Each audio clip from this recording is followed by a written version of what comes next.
प्रिय दर्शकों, नमस्कार।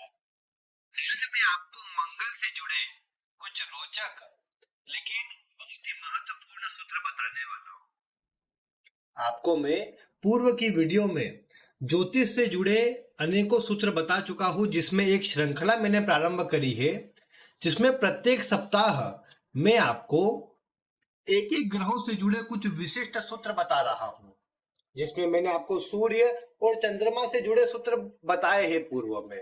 आज बारी मंगल की है और ये मंगलवार का दिन मंगल के विषय में बताने के लिए बहुत शुभ है। आज मैं आपको मंगल से जुड़े कुछ विशिष्ट सूत्र बताऊंगा, जिसमें मंगल किस नक्षत्र में है, उसका प्रभाव जीवन पर कैसा पड़ेगा, किस ग्रह के नक्षत्र में होकर किस तरह का प्रभाव देगा। इसके अलावा मंगल कुंडली में कुछ विशिष्ट योगों में बैठा हो तो उससे जुड़े कुछ शुभ और अशुभ दोनों ही प्रकार के योग में आपको बताने वाला हूं। तो आप वीडियो को ध्यान पूर्वक देखें, जिससे आपको आज के मंगल से जुड़े कुछ रोचक लेकिन महत्वपूर्ण सूत्र पता लग सके। अब आइए बिना किसी विलंब के आज की वीडियो प्रारंभ करते हैं। सर्वप्रथम आपको मैं पहला सूत्र बताता हूं। मैं आपको नक्षत्रों के विषय में पहले बताता हूं। विशेषकर मंगल किसी नक्षत्र में, किसी ग्रह के नक्षत्र में हो तो किस प्रकार के रोग दे सकता है, उससे जुड़ी जानकारी मैं आपको देता हूं। मंगल अगर आपकी कुंडली में चंद्रमा के नक्षत्र में विराजमान है तो ये मंगल आपको चर्म रोग प्रदान कर सकता है, स्किन से जुड़ी डिसीज दे सकता है, साथ ही साथ ये खून यानी ब्लड से जुड़े कोई इन्फेक्शन या कोई प्रॉब्लम आपको प्रदान कर सकता है। कई बार खून की कमी का प्रभाव भी ये दे सकता है। इसका उलट भी देख सकते हैं, चंद्रमा अगर मंगल के नक्षत्र में हो तो भी कुछ इस तरह की बातें आ सकती है। लेकिन मंगल अगर चंद्रमा के नक्षत्र में है तो ये आपके स्वास्थ्य में इस तरह के रोग आपको दे सकता है, जो मैंने आपको भी बताए हैं। फिर इसके अलावा अगर मंगल आप देखते हैं शनि के नक्षत्र में है तो शनि के नक्षत्र में स्थित मंगल व्यक्ति को आत्महत्या के लिए प्रेरित करता है। व्यक्ति स्वयं को नुकसान पहुंचाने की स्थिति तक चला जाता है, यानी दुस्साहसी बनाता है। अपने आप को नुकसान पहुंचाना या फिर बिना सोचे विचारे कुछ भी निर्णय ले लेना, ऐसा कार्य ऐसा व्यक्ति कर लेता है। क्योंकि आप जानते हैं मंगल सूर्य का मंगल और शनि का संबंध बनेगा तो व्यक्ति कहीं ना कहीं विस्फोट योग बनेगा। इसमें वो नक्षत्र के आधार पर बने, लेकिन बनेगा। और फिर जहां पर इस तरह का मंगल विराजमान होगा, जिस भाव में होगा उस भाव से जुड़ी परेशानी प्रदान कर देगा। तो इसीलिए मंगल अगर शनि के नक्षत्र में है तो इस तरह के रोगों की स्थिति बन जाती है, जिससे व्यक्ति को सावधान रहना चाहिए और अपने आप को पॉजिटिव रखना चाहिए। काम में धैर्य पूर्वक आगे बढ़ना चाहिए, जल्दीबाजी नहीं करना चाहिए और तामसिक पदार्थों का भोजन से बचना चाहिए। यहाँ पर शनि अगर माफ कीजिएगा, मंगल अगर राहु के नक्षत्र में हो तो भी कुछ इस तरह की स्थिति देख सकती है। क्योंकि आप जानते हैं राहु भी शनिवत होता है, शनि के समान प्रभाव देने वाला होता है। इसीलिए मंगल अगर राहु के नक्षत्र में भी हो तो इस तरह का प्रभाव ये दे सकता है। इसमें विशेषकर ये भी देखने को मिला कि मंगल अगर राहु के नक्षत्र में हो तो रति संबंधी रोग या गुप्तांगों में रोग ऐसे व्यक्ति को हो सकते हैं, और ये राहु इस तरह के रोग प्रदान करने की स्थिति बना सकता है। तो ये आप देखेंगे कि मंगल अगर राहु के नक्षत्र में हो तो इस तरह का होता है। वैसे तो और भी ग्रहों का प्रभाव बताना चाहिए, लेकिन मैं आपको कभी और बताऊंगा। आज केवल इन 3 ग्रहों की जानकारी आपको दी है, इसे आप ध्यान पूर्वक मन में बिठा कर रखें और किसी कुंडली में देखते हैं तो उसे बताया करें कि इससे आपको सावधान रहना है। बाकी अगर जैसे मंगल राहु के या शनि के नक्षत्र में है तो व्यक्ति को व्यायाम और आहार को ठीक कर लिया जाए तो स्वभाव और इससे सारी स्थिति में ठीक प्रभाव आ जाएगा। क्योंकि आप देखिए, अगर व्यक्ति तामसिक भोजन को अधिक सेवन करता है तो उसकी वृत्ति क्रोधी हो जाएगी, वो फिर बिना सोचे विचारे निर्णय ले लेगा, तो उससे बचना चाहिए यहाँ पर। फिर इसके अलावा मैं आपको कुछ सूत्र बताता हूँ मंगल से जुड़े। अगर मंगल आपकी जन्म कुंडली में दशम भाव में बैठा है तो आप जानते हैं इसे कुल दीपक योग कहा जाता है। और इस स्थिति का मंगल व्यक्ति को अपने कुल खानदान में एक बड़ी ऊंचाई तक ले जाने वाला, अच्छा नाम और प्रसिद्धि दिलाने वाला बन जाता है। सरकारी क्षेत्रों से जुड़ना हो या फिर सरकार में किसी ऊंचे पद को प्राप्त करना हो, तो ये मंगल बहुत अच्छा परिणाम प्रदान करता है। ये जरूर है कि मंगल दशम भाव में हो तो व्यक्ति को संघर्ष बहुत अधिक करना पड़ता है। अब भले ही अपने घर परिवार में कुटुंब में सबसे अच्छी स्थिति तक वो व्यक्ति पहुंच जाए, लेकिन ये बात तय है कि बिना संघर्ष के उसे कुछ प्राप्त नहीं होता। वैसे तो मैंने आपको बताया था कि ऐसा ही प्रभाव जब मंगल चतुर्थ भाव में हो या फिर सप्तम भाव में हो तो भी व्यक्ति को मिलता है। यानी जन्म कुंडली के चतुर्थ, सप्तम या दशम, इन तीन भावों में मंगल है तो व्यक्ति को बहुत अधिक संघर्ष करना पड़ेगा, तब जाकर व्यक्ति को सफलता मिलेगी। लेकिन ये व्यक्ति को अपने कुल खानदान में सफल और अच्छी ऊंचाई पर पहुंचने वाला अवश्य बना देगा और व्यक्ति अपने जीवन काल में अच्छी सफलता और ऊंचाई प्राप्त कर सकता है इस मंगल के प्रभाव से। तो ये बात आपको देखने को मिलेगी। बाकी तो मैंने हर एक मंगल पर अलग अलग वीडियो दी है आपको, आप नहीं देख पाए तो आपको डिस्क्रिप्शन में या आई बटन में लिंक मिलेगी मार्स इन एस्ट्रोलॉजी नाम से, उसे आप देखेंगे तो आपको मंगल से जुड़ी सभी वीडियो मिल जाएंगी।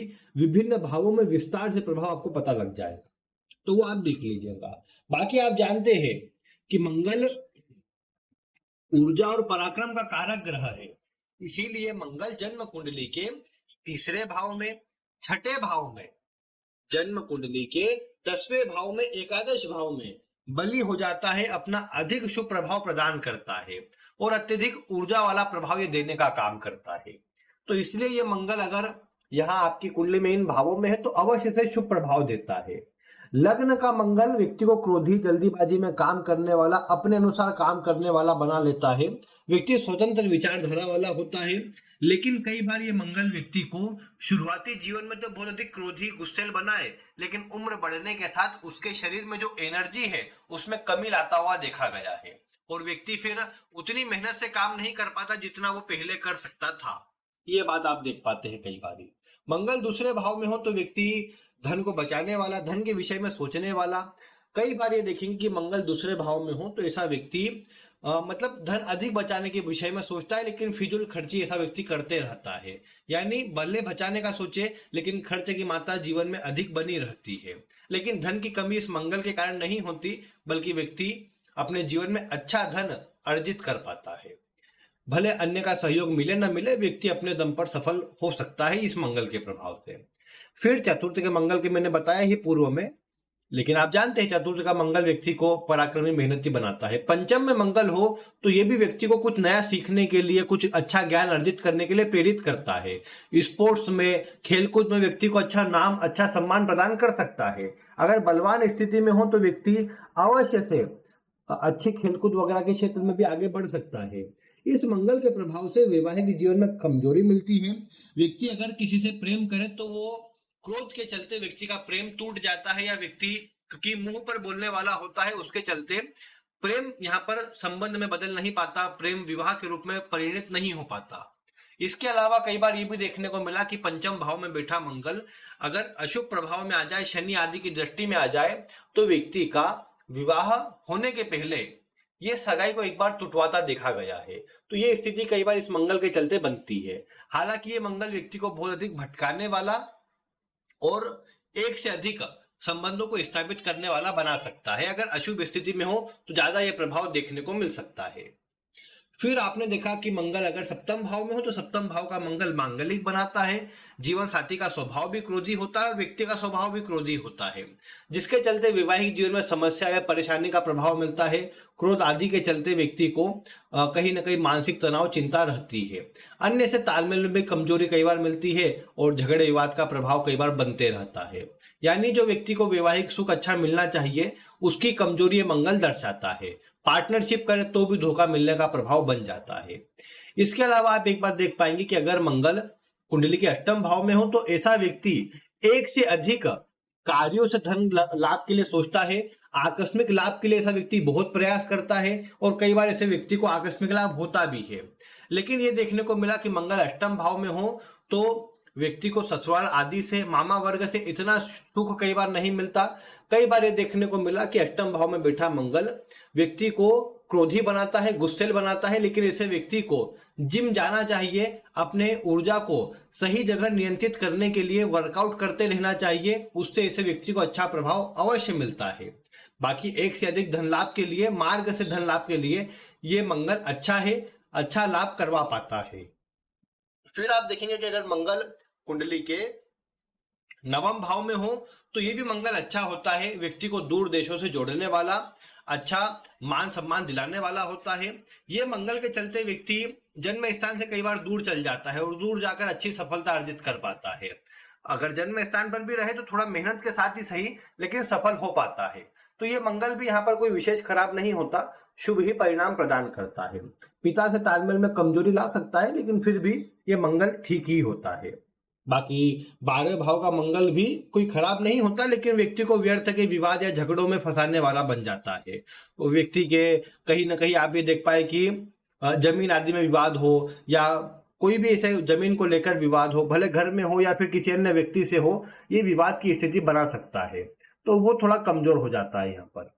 बाकी ये तो मंगल का विस्तार से मैंने प्रभाव पहले बताया है, आप उसे देख लीजिएगा।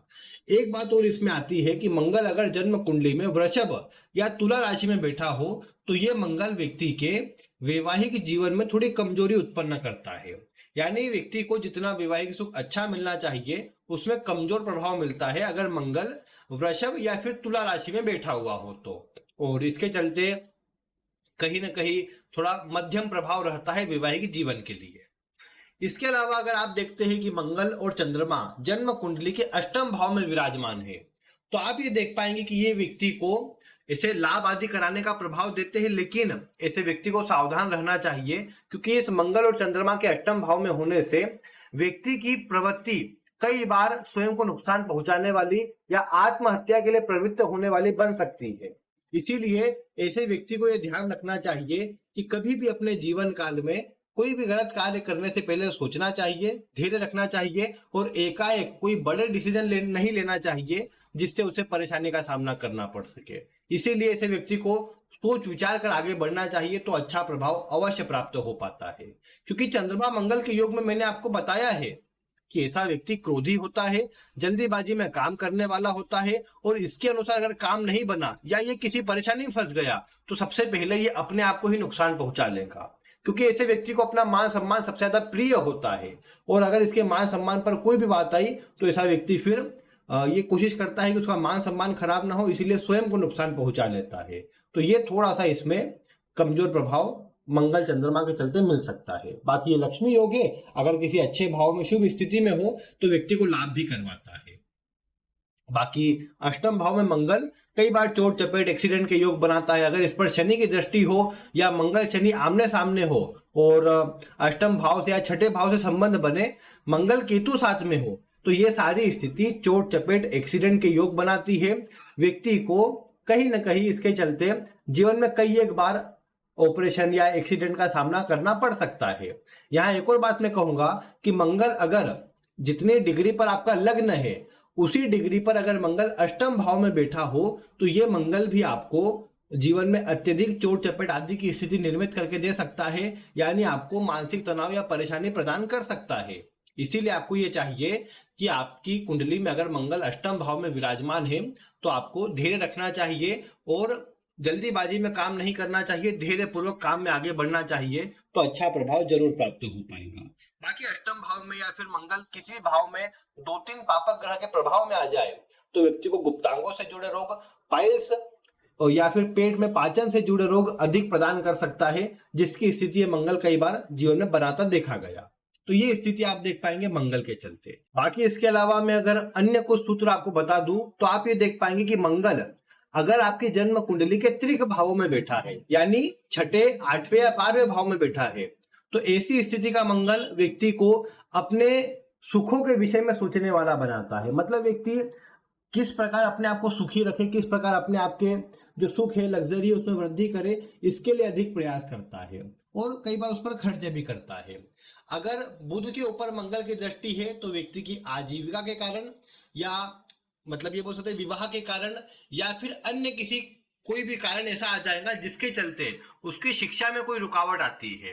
अगर बुध के ऊपर मंगल की दृष्टि है तो ये प्रभाव कई बार मिल जाता है, तो थोड़ा मतलब व्यक्ति की शिक्षा में रुकावटें महसूस होती है इस बुध के ऊपर मंगल की दृष्टि होने से। इसके अलावा आपने देखा कि शुक्र के आगे मंगल है, मतलब जहां भी कुंडली में शुक्र है उसके आगे मंगल बैठा है, तो ऐसी अवस्था में ये आपको जीवन में विवाह के बाद अच्छा लाभ कराने वाला बनेगा, विवाह के बाद तरक्की बढ़ाने वाला बनेगा। अगर आपकी कुंडली में शुक्र मंगल साथ में है तो ये भी विवाह के बाद तरक्की देता है, जमीन आदि में आपको अच्छा लाभ करवाता है, होटल रेस्टोरेंट खाने से जुड़ी चीजें, फर्नीचर से जुड़ी चीजें और मंगल के अधीन आने वाली चीजें आपको अधिक लाभ देकर के जाती है। इसके अलावा मंगल अगर आपकी कुंडली में शुक्र के साथ है तो आपको ज्योतिष में रुचि प्रदान करेगा, गुरु के साथ है तो भी ये प्रभाव आपको देखने को मिलेगा। मान सम्मान तरक्की और ज्ञान बुद्धि दोनों ही ये मंगल आपको प्रदान करने की स्थिति निर्मित करता है। तो ये है कुछ मंगल से जुड़े सूत्र जो मैंने आज आपको बताए हैं।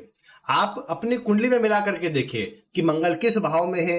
आज जो सूत्र बताए उनमें से कितने सूत्र आपकी कुंडली में मिलते हैं, आप वीडियो में कमेंट करके अवश्य बता सकते हैं। बाकी ऐसी ही वीडियो देखने के लिए आप चैनल को सब्सक्राइब करें, वीडियो को लाइक करें और आप बेल आइकन को दबा लीजिएगा, जिससे आपको ऐसी ही वीडियो उसकी नोटिफिकेशन शीघ्र अतिशीघ्र मिल सके। बाकी आज की वीडियो में इतना ही। वीडियो देखने के लिए आपका बहुत बहुत धन्यवाद।